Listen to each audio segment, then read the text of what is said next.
குற்றச்செயல்களில் ஈடுபடும் கும்பல் உறுப்பினர்கள் என அமெரிக்கா குற்றம் சாட்டும் 200க்கும் மேற்பட்ட வெனிசுவேலாவைச் சேர்ந்தவர்களை எல் சால்வடோரில் உள்ள அதீத பாதுகாப்பு கொண்ட சிறைக்கு அமெரிக்கா நாடு கடத்தியுள்ளது.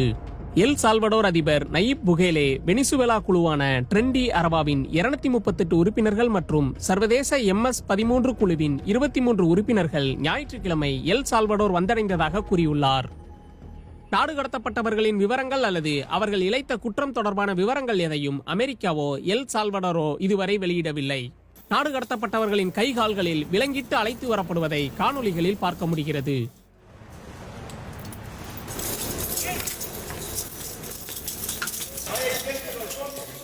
ட்ரெண்டி குழுவினர் அமெரிக்காவுக்குள் நுழைந்து மோசமான தாக்குதல் நடத்துவதாகவும் அமெரிக்காவுக்கு அச்சுறுத்தல் விளைவிப்பதாகவும் ட்ரம்ப் குற்றம் சாட்டுகிறார். ஏலியன் எனிமீஸ் ஆக்ட் 1798 படி இவர்களை ட்ரம்ப் அரசு நாடு கடத்தியுள்ளது. இந்த சட்டத்தின் கீழ் நாடு கடத்தும் உத்தரவில் கையெழுத்திட்டு இருப்பதாக சனிக்கிழமை ட்ரம்ப் தெரிவித்தார். இந்த சட்டம் கடைசியாக 2ஆம் உலகப் போரின் போது ஜப்பானிய அமெரிக்கர்களை சிறையில் அடைக்க பயன்படுத்தப்பட்டது.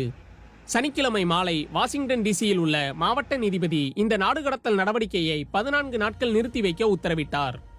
ஆனால் விமானம் ஏற்கனவே புறப்பட்டு விட்டதாக வழக்கறிஞர்கள் தெரிவித்தனர். அதனைத் தொடர்ந்து நீதிபதி விமானத்தை திருப்பி வரவழைக்க வாய்மொழியாக தெரிவித்ததாக அமெரிக்க ஊடகங்கள் செய்தி வெளியிட்டன. எனினும் அந்த உத்தரவு அவரது எழுத்துப்பூர்வ தீர்ப்பில் இல்லை. நீதிமன்ற தீர்ப்பு மீறப்பட்டுள்ளது என்ற குற்றச்சாட்டை வெள்ளை மாளிகையின் ஊடகச் செயலர் கரோலைன் லெவிட் மறுத்தார். சட்டப்பூர்வமான அடிப்படையில்லாத இந்த உத்தரவு அக்குழுவினர் அமெரிக்காவிலிருந்து வெளியேற்றப்பட்ட பின்னர்தான் பிறப்பிக்கப்பட்டது என அவர் கூறுகிறார். நீதிபதியின் உத்தரவுக்கு எதிராக அரசு மேல்முறையீடு செய்துள்ளது. ஏலியன் எனிமீஸ் சட்டம் செயல்படுத்தப்படுவதை வெனிசுவேலா விமர்சித்துள்ளது.